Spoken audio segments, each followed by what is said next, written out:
الحمد لله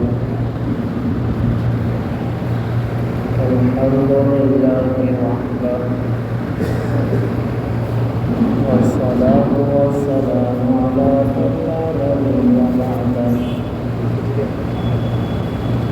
أما بعد فأعوذ بالله من الشيطان الرجيم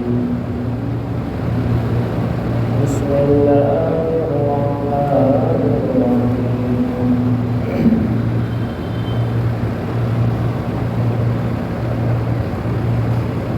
يا أيها الذين آمنوا ادخلوا في السلم كافة صدق الله مولانا العظيم وصدق رسوله النبي الكريم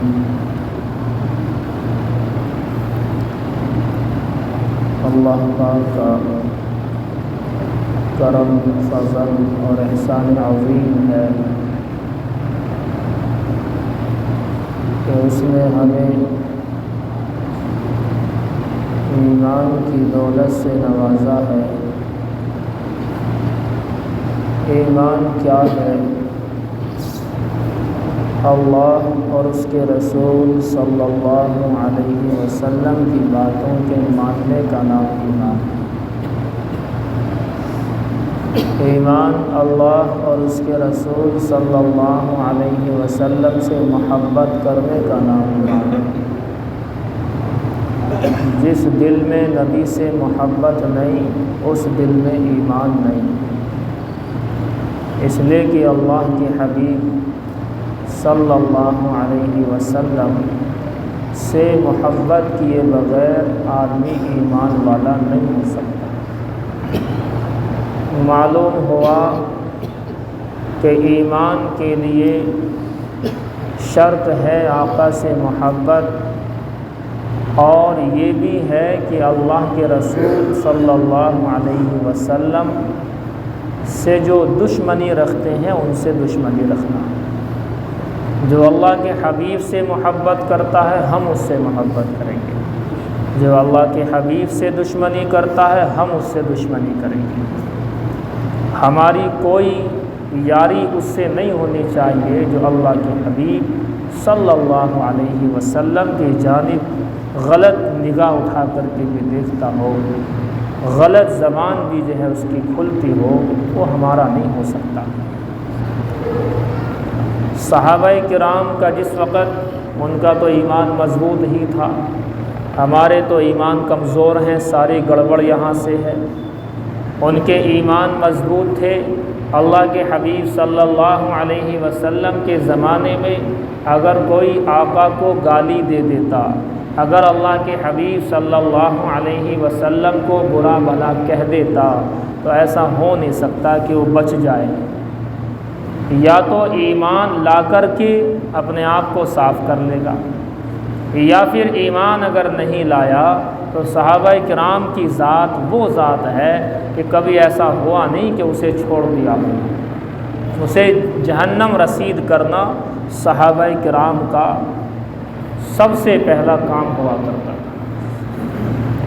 آج کوئی زبان کھول دے آقا کے خلاف، سارے مسلمان خاموش رہتے ہیں۔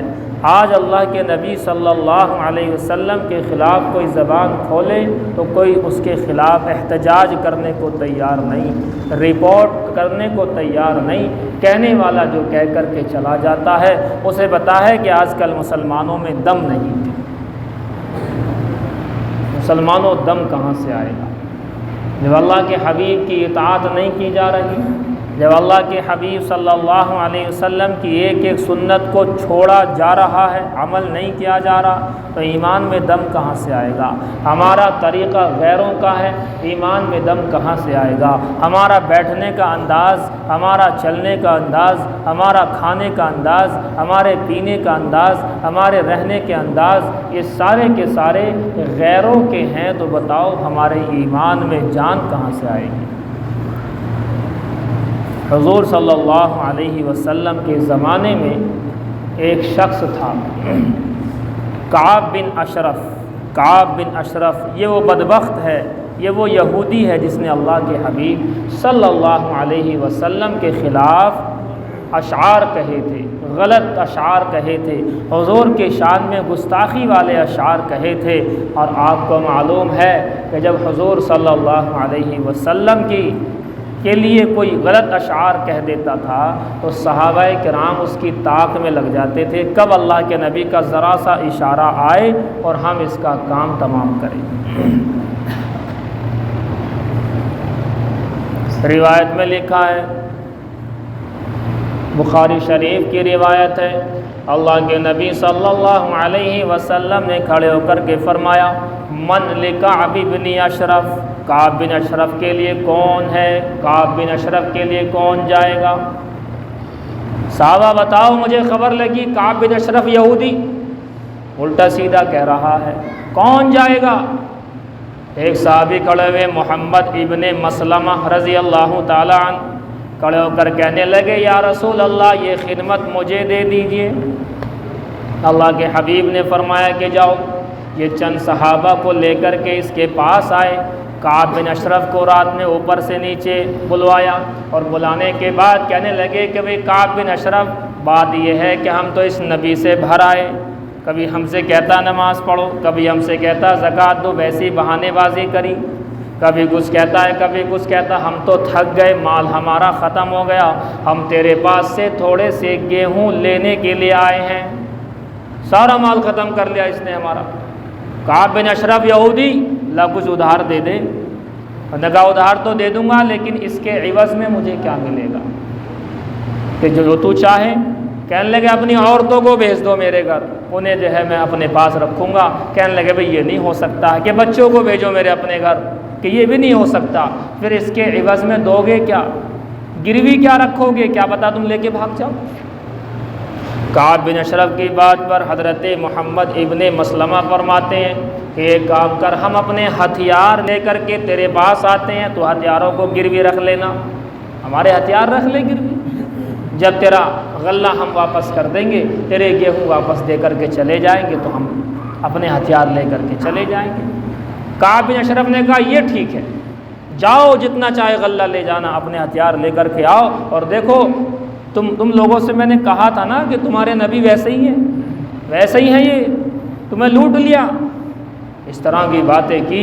محمد ابن مسلمہ زہر کا سا گھونٹ پی کر کے آئے ہیں، چونکہ ابھی اسکیم بنانی ہے اسے مارنے کے لیے، اپنے گھر جا کر کے ہتھیار لے کر کے چلے آئے۔ پھر رات میں آ گئے، آواز لگائی کعب بن اشرف کہاں ہے؟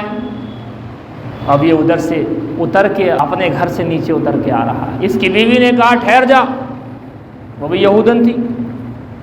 اس کی بیوی کہتی ہے کعب بن اشرف کی ٹھہر جا، مجھے ان کی آواز میں خیر نہیں لگ رہی، مجھے ان کی آواز سے خون کے قطرے ٹپکتے ہوئے محسوس ہو رہے ہیں۔ بڑی عقل مند عورت تھی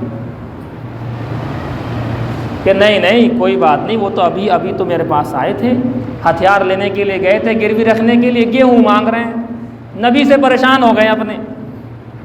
ابھی آیا نیچے، آ کر کے حضرت محمد ابن مسلمہ سے ملا، حضرت نے وہ ہتھیار اس کو دکھا دیے۔ اچانک سے حضرت نے کہا کہ بڑی اچھی خوشبو سی، اس طرح کی خوشبو آ رہی ہے مجھے کہ میں نے آج تک خوشبو ہی نہیں سونگھی ایسی۔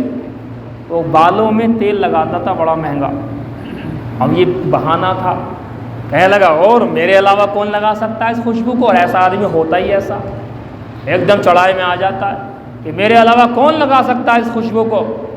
کہ کہاں ہے کہ دیکھو میرے یہ جو بال ہے نا اس میں تیل لگا ہوا بڑا عمدہ قسم کا۔ حضرت محمد ابن مسلمہ فرماتے ہیں میں نے کہا بھی لا ذرا سونگ کے تو دیکھوں کیسا ہے، تو گردن دے دی کہ لو سونگ لو۔ اب سونگا، اچھے طریقے سے سونگا، پھر اپنا بات چیت شروع کر دی۔ کہنے لگے بھئی کعب بن اشرف ایسی عمدہ خوشبو زندگی میں آج تک نہیں سونگی، ایک بار اور سونگا دیں۔ اب ایسا آدمی تو اچھل جاتا ہے کہ واہ بھی واہ۔ اب دوبارہ جو گردن دی تو پہلے سے اسکیم ساری بنی ہوئی تھی کہ دوبارہ جب میں گردن مانگوں گا سونگنے کے لیے بس گردن دبوچ لوں گا، گردن اتار لینا۔ فرماتے ہیں جیسے ہی دوبارہ اس نے نیچے سر کیا، حضرت نے سونگا، سونگتے گردن کو ڈھنگ سے پکڑا اور ادھر سے ایک صحابی نے کاٹ کر گردن لے آئے۔ یہ ہوا انجام کعب بن اشرف کا، یعنی جو اللہ کے حبیب صلی اللہ علیہ وسلم کی شان میں ذرا سی گستاخی کرے، گالی دے دے، اس کا انجام پہلے بھی یہ تھا، آج بھی یہ ہے۔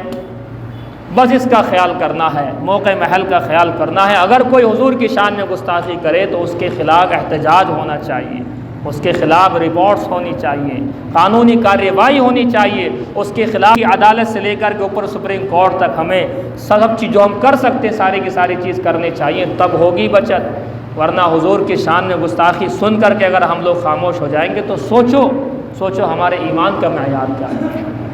صحابہ کرام کی شان یہ نہیں تھی، ذرا سی خبر لگی کہ ہاں فلاں فلاں گستاخ رسول ہے تو اس کی سزا جو ہے بہت سختی ہوا کرتی تھی دونوں جہاں کے اندر، یا تو وہ ایمان کے اندر پہنچ گیا تو بدل جاتا تھا اور اس کو معافی جو ہے مل جایا کرتی تھی، لیکن اگر اس نے ایمان قبول نہیں کیا تو اسے جہنم رسید کرنا صحابہ کرام کی سب سے پہلی بات ہوا کرتی تھی۔